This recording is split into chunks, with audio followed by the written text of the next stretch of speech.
പത്തനംതിട്ട പിടിക്കാനൊരുങ്ങി തോമസ് ഐസക്. ലോക്സഭാ തെരഞ്ഞെടുപ്പിൽ പത്തനംതിട്ട LDF സ്ഥാനാർത്ഥിയായി തോമസ് ഐസക്.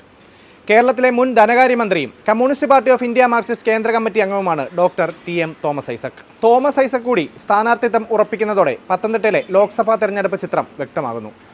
തോമസ് ഐസക് ആദ്യമായാണ് പത്തനംതിട്ടയിലേക്ക് മത്സരിക്കാനെത്തുന്നത്. പരമ്പരാഗതമായി UDF അനുകൂല മണ്ഡലമാണെങ്കിലും കഴിഞ്ഞ നിയമസഭാ തെരഞ്ഞെടുപ്പിലടക്കം മണ്ഡലത്തിലെ മുന്നണി നടത്തിയ മുന്നേറ്റമാണ് LDFന് പ്രതീക്ഷ നൽകുന്നത്. കോട്ടയത്തെ 2 മണ്ഡലമായ പൂഞ്ഞാറും കാഞ്ഞിരപ്പള്ളിയും പത്തനംതിട്ടയിലെ 5 ഉൾപ്പെടെ ആകെ 7 നിയമസഭാ മണ്ഡലങ്ങളാണ് പത്തനംതിട്ട ലോക്സഭാ മണ്ഡലത്തിന് കീഴിൽ വരുന്നത്. ഇതിൽ 7ഉം LDFിൻ്റെ കൈകളിലാണ്. പത്തനംതിട്ട കൂടാതെ എറണാകുളം, ചാലക്കുടി മണ്ഡലങ്ങളിലും തോമസ് ഐസക്കിൻ്റെ പേര് പരിഗണിച്ചിരുന്നു. പത്തനംതിട്ടയിൽ CPM ജില്ലാ ഘടകത്തിൻ്റെ ചുമതലയും 1 വർഷമായി തോമസ് ഐസക്കിനുണ്ട്.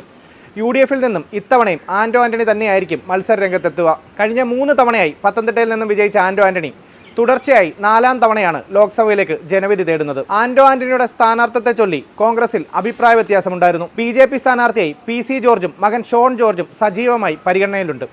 1971-ൽ SFI പ്രവർത്തകനായിട്ടാണ് തോമസ് ഐസക് തൻ്റെ രാഷ്ട്രീയ ജീവിതം തുടങ്ങുന്നത്.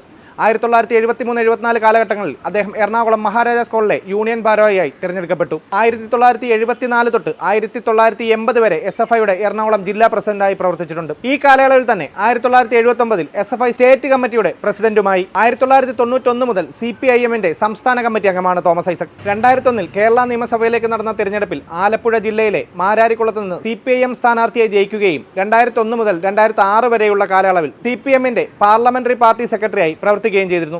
2006-ലെ നിയമസഭാ തെരഞ്ഞെടുപ്പിൽ മാരാരിക്കുളത്ത് നിന്ന് തന്നെ വീണ്ടും മത്സരിക്കുകയും ഇടതുപക്ഷ ജനാധിപത്യ മുന്നണിയുടെ നേതൃത്വത്തിൽ വന്ന മന്ത്രിസഭയിൽ ധനകാര്യ വകുപ്പ് കൈകാര്യം ചെയ്യുകയുണ്ടായി. 2011-ലെ നിയമസഭാ തെരഞ്ഞെടുപ്പിൽ ആലപ്പുഴ നിയോജക മണ്ഡലത്തിൽ നിന്ന് തിരഞ്ഞെടുക്കപ്പെടുകയുണ്ടായി. എതിർ സ്ഥാനാർത്ഥിയായിരുന്ന ഇന്ത്യൻ നാഷണൽ കോൺഗ്രസിലെ PJ മാത്യുവിനെ 16,342 വോട്ടുകൾക്ക് തോമസ് ഐസക് പരാജയപ്പെടുത്തിയിരുന്നു. 2016-ലെ നിയമസഭാ തെരഞ്ഞെടുപ്പിൽ ആലപ്പുഴ നിയോജക മണ്ഡലത്തിൽ നിന്ന് എതിർ സ്ഥാനാർത്ഥിയായി ഇന്ത്യൻ നാഷണൽ കോൺഗ്രസിലെ ലാലി വിൻസെന്റിനെ 31,032 വോട്ടുകൾക്ക് പരാജയപ്പെടുത്തി തുടർച്ചയായ 4ാം തവണയും നിയമസഭയിലേക്ക് തിരഞ്ഞെടുക്കപ്പെട്ടു.